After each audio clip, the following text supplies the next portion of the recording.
Um, so firstly, like the Swati vibe is what inspires like a lot of my beads and my swag and like just being African in J.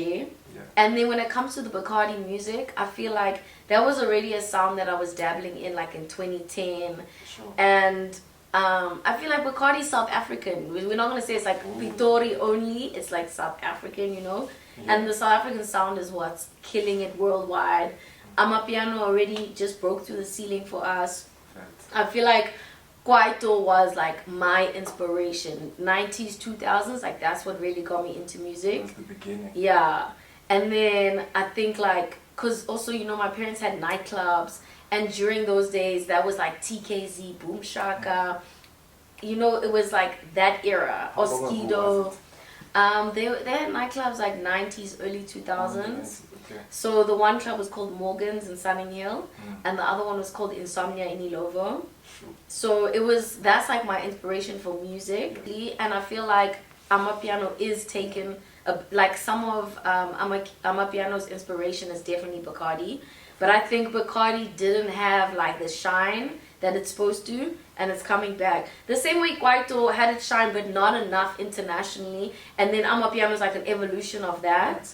Like Bacardi is also like evolving into its own space again. Because Bacardi is faster than Amapiano, and us as a generation, as a people, we are looking for like high energy, high octane, moving quick vibe, and that's what Bacardi is. And it's like got so many elements of Amapiano, but now it's like harder hitting drums, faster beats, and I think that's what we're looking for. And we can see it already, like if you look at Tyler, how she's dancing, a lot of her dance moves are Bacardi dance moves. So she's already taking that vibe overseas. So it's just gonna evolve into that, bro. She's gonna do a Bacardi song. Watch this. Even me, dropping my recent single Shice Tombe, it's doing so well. But people are like, why are you speaking Zulu? What's happening with this song? Why are you appropriating our sound? I'm like, guys, do you want Bacardi to just stay in Pitori and not grow? Like, let's also open our mentality and understand that this genre needs to grow. It needs to have a space to shine internationally. And the only way to do that is to plug it with different sounds. But listen, I will say, when I'm making Bacardi, I go to Pitori.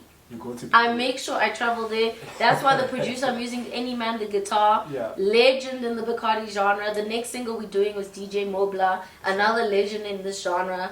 So like obviously you also still have to keep that like source, and the source is in Pitori. But like coming back to your question about like how do I put it onto international stages such as Afropunk, like I've been doing and stuff. For me, I feel like if you dance, like sometimes I get to take dancers with me. When you dance, people understand the genre. That's also why I think Amapiano grew so much, is because of the dancing. It helps people understand the genre and the sound. And so that's like a large part of my sets. And then also doing remixes. Like you put like maybe a Tyler vocal on a Bacardi beat, or like a sound that they know, but you're using the Bacardi beat. Keep it relevant. Yes, and then it goes to the top. TikTok just opens you up to the whole entire world. And I think what we're starting to see is if your song trends on TikTok, it ends up trending everywhere. People end up knowing you. TikTok is opening doors for everyone.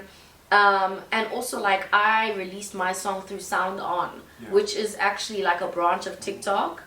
And through Sound On, like you can track your song and see how it's doing on all platforms. And even though they push you like hard on TikTok, they also put you on Apple Music, they put you on Spotify and all of that, which is amazing. And then they also help you like become kind of mainstream within the TikTok vibe, and then that just opens you up to countless countries, bro, and it's just beautiful. For me, I feel like creative freedom is the most important thing. Every single one of us is super unique, so you can't give that away. And like a major might not necessarily be able to show your voice, because like if they're trying to box you into something, you don't necessarily are able to show your authenticity. You're not necessarily able to show like what your sound and real true voice is. So for me, creative freedom is important. That's why I've always been like, I need to show my vision, I need to keep my masters.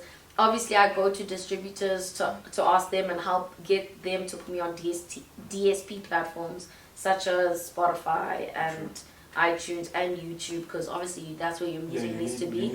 But I think it's important to own your sound, because then you also can decide where you want your sound to be placed. You also don't want your sound to be placed now like on some advert that you don't even like. Let's say you don't drink, now it's on like an alcohol beverage brand, like you know. You also you want to have control over your sound because it's your baby. You created that, it's going out into the world, so you also want to decide where it goes to, what school does it go to, like what vibe is it entering in.